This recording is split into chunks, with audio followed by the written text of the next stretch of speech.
Welcome back to the Hiding for Horrors podcast, where we review horror movies and horror franchises. I'm Mark, I'm Tawan. and today we're here to rank the Final Destination series.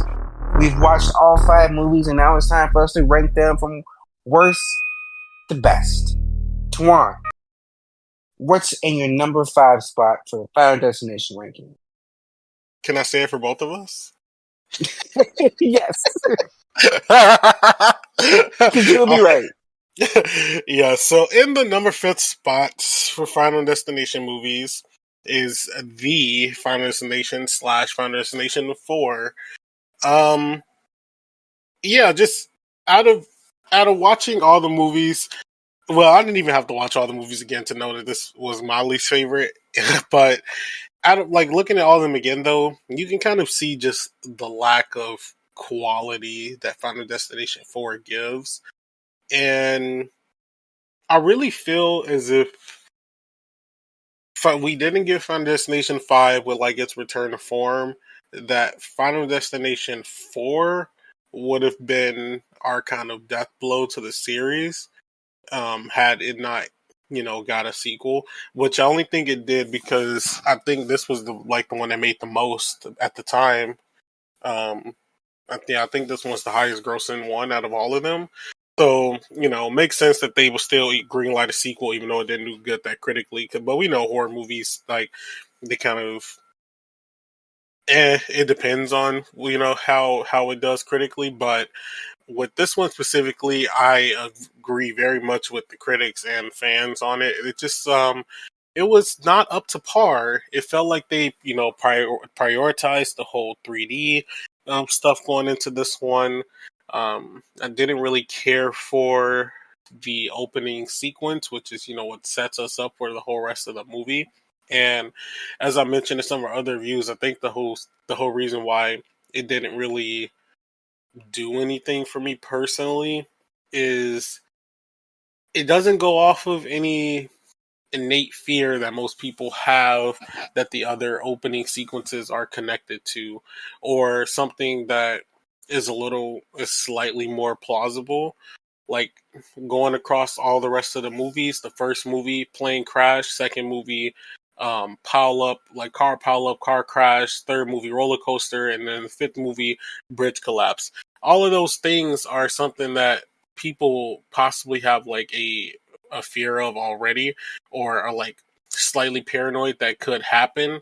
But in this one, we get NASCAR race where the cars are going into the audience because they crashed out, and that's just not something that I don't even think I would think about going to a NASCAR race. Nor is it's not giving any type of fear or anything that adds to what's happening for our characters. And speaking of them, the characters in this movie were very lackluster and did not fill out the movie properly. The only person that was really given anything was, if I recall, his name was George, and George was the only one that was kind of giving us anything throughout this movie, which is funny because he wasn't the protagonist, but we feel like we knew more about him than we did our own protagonist. And also give it up to the actor, because I mean that's Bubba from Forrest Gump, and he's also been in so many other movies over the years, and he's a good actor. But um the rest of the people in here, they just were not a good cast, and didn't really feel any cohesion or anything. Because just in this one, number 2 had a cast where it was mostly people randoms coming together, and they still felt like they were more connected than what we got out of the people in 4, because they all weren't really trying to be involved with one another after the incident happened. So yeah, it just didn't. This one just didn't come together right. The effects looked cheesy. Um, it it just was not a good watch overall, and it definitely doesn't stand the test of time either. Well, as you stated, that was a number 5 for both of us. So I'm going to give you my number 4 pick, which is Final Destination 2. Not because it's bad or anything, it's just I don't know. It's just something about Final Destination 2 that didn't click for me. I don't know if it was the protagonist, if it was having Clear back, if like the whole concept of we need to like get this baby because new life prevents death design.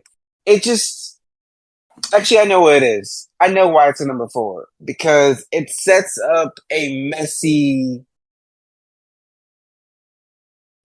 continuity or a messy storyline thread that isn't fully fleshed out. Because if you tell us that the characters in part two are being killed because they should have died in events that were prevented by the characters surviving in part one, that opens up to so then the people who did in part three and part four and part five, well, part three and part four really should also be following those same loose threads, Mm-hmm. but they don't, and because they don't do that, it kind of hurts the mythology that's introduced in part two for me.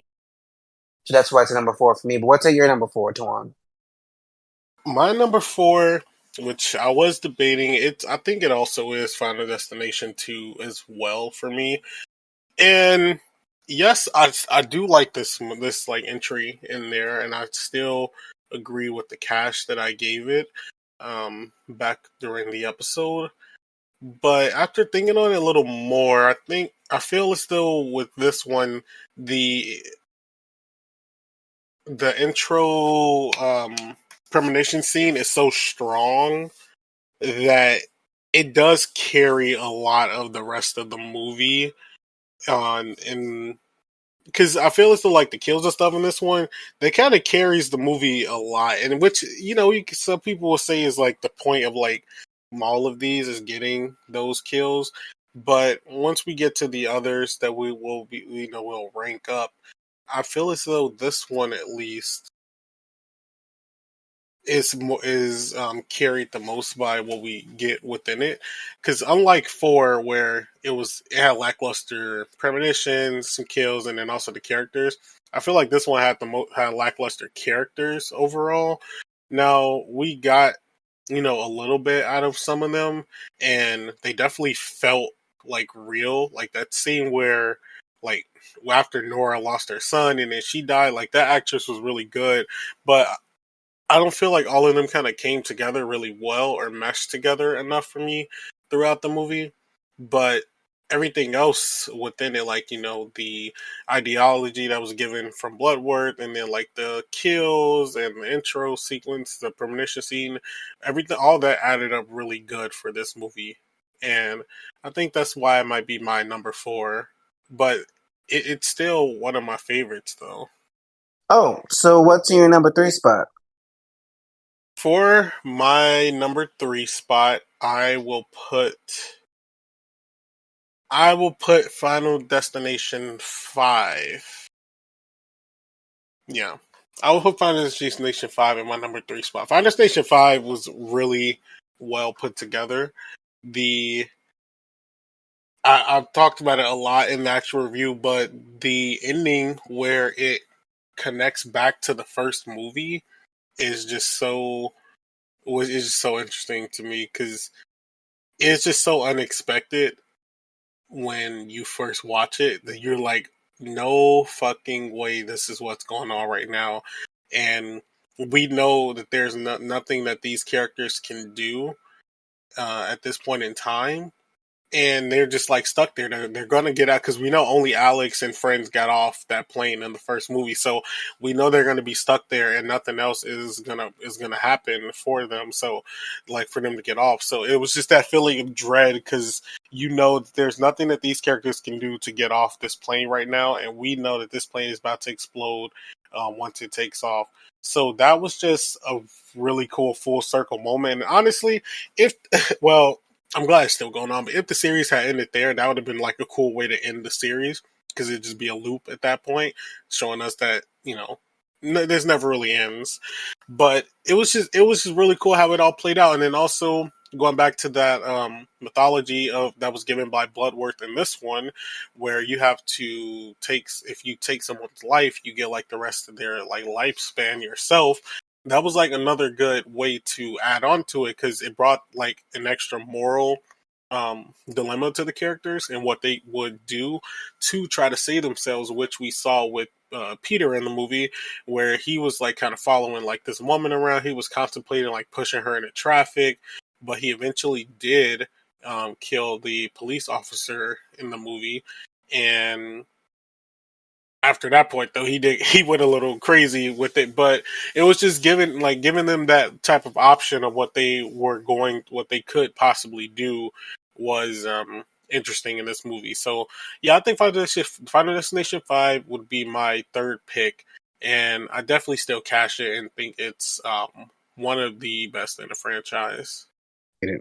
And for me, I will say Final Destination 3 is in my third spot because I don't know. I enjoyed the characters. I love a Mary Elizabeth Winstead. I love the roller coaster setup. I loved her acting, and throwing that extra premonition at the end was with the train was amazing.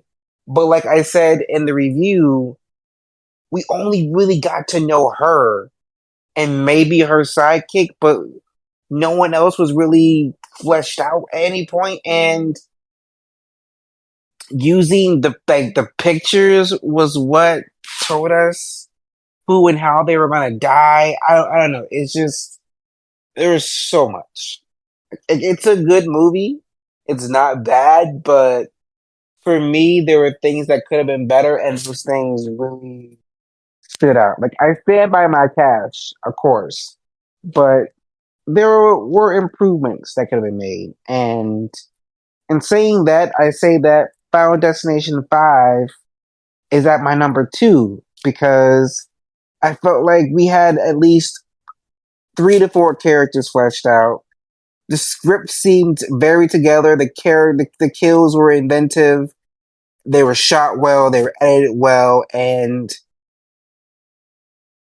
when you find out at the end that it's a loop and that it's a full circle moment, that it all goes back to the first movie, that's a powerful fucking scene in the entire Mhm. series. So that's why Final Destination 5 is at my number two. But what's at your number two?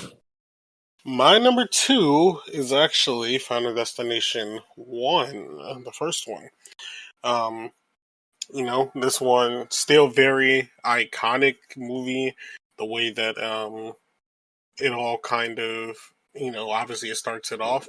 The the premonition with the plane is still like one of the best out of the series. Um, just because it was like that scene was like really intense. Like that whole premonition sequence at the beginning was like a really intense one, and it still like holds up over time, like even now. And the like how inventive the kills were in the first one were was very good. Um, I know I kind of complained about him a bit in the initial review, but Alex wasn't like a bad protagonist, but um, I still like liked him throughout this movie, and I think this one might still have like some of my favorite like actual kills. Like the first one that we get with Todd was like interesting, especially because it made it look like he possibly could have done it himself as well. But we also have that weird thing in it where it looks like Death was like covering up its tracks as well, as we mentioned through during that review. So it was like slight things that were that didn't return, but I feel like we get that a lot with these movies. They'll introduce something, and then it's just for that group of people. It doesn't kind of come back for like the next movie. So I'll kind of give it a little bit of a slight pass for that. But yeah, Final Destination 1, it has held up over time. It's still a classic. It is still a good watch to this day, and it is my number two spot. And for me, at the number one spot, I will have to say it's Final Destination 1. I feel like it's a great franchise kickoff. It introduces an amazing concept, an interesting concept. Yeah, there were some scenes and some things that were introduced that never came back, like death cleaning up after itself that never really happened ever again. But I feel like there's so much good stuff here, and like honestly, if this movie didn't make it, then we wouldn't have the rest of them. So I feel like this is a good movie, and I don't know, just the concept and the execution in this movie alone, it's why it's my number one. What about you, Tuan? What's at your number one? My number one for Final Destination is Final Destination 3. Out of all of the movies, this one is still like my favorite, like since I've watched it. And I think one, it has to do with the premonition sequence. Like the roller coaster sequence is a really good one, and it's a very like inventive one too. The way that they had to go about shooting it and everything, it was really cool watching the behind the scenes and seeing like how all that was done. Um, Also think Mary Elizabeth Winstead is our best lead that we've gotten out of these movies. She's just a really good actor. Like like in everything that I've seen her in, I don't think she's had a bad performance to me, and she definitely like kind of kept that in this movie. Now there were like some questionable choices for her character, which is more so for the writing. But I will say Wheaton hasn't been a strong suit throughout most of the series, even anyway. So I'm not saying it's like a pass on that, but I would say it's probably the less important of what I kind of look for in these movies. But either way, she handles whatever they were giving her like really well. I liked the kills that we got throughout this one. Some I feel like in this one might have some like the more like iconic kills. Like everybody knows like the tanning bed kill from this movie. Like that one is so that was like that's like one of those like iconic moments from this movie that still gets like brought up by like horror fans today from the series. And also the ending to this one where we get like a whole nother premonition that with that what's going to happen. And I feel as though if anything out of this movie, that part is not my least favorite, but what could have been done with it is my least favorite thing about this movie.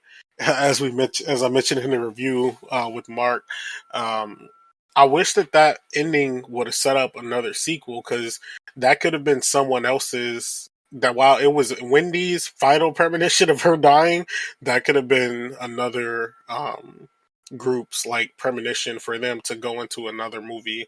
And I feel as though that is a bit lost from this. But you never know. Like we saw how they wrapped around 5 to go into 1. They could easily wrap around this one to go if they wanted to do like I guess they love doing legacy sequels now. They could easily wrap around like the ending of 3 to set up a new movie if they wanted to after the 6th one that they have coming out soon. But overall, Final Destination 3 definitely my favorite in the series. I've seen it the most out of all of them. It has the most memorable kills for me, and everybody remembers the roller coaster There you sequence. have it, folks. There is our ranking for Final Destination, which means we have wrapped up another franchise. But we do have another franchise planned, and Alion is going to be joining us for our next franchise, but we won't tell you what that is yet. But you can find out what that is next week as you join us for our second Haddonfield Horrors Roundtable episode, where we talk about what's currently happening in horror, what we're excited to see, what we're not excited to see, what we wish we would come back, and to tell you and give you a little preview of our upcoming franchise retrospective review. But until then, good night.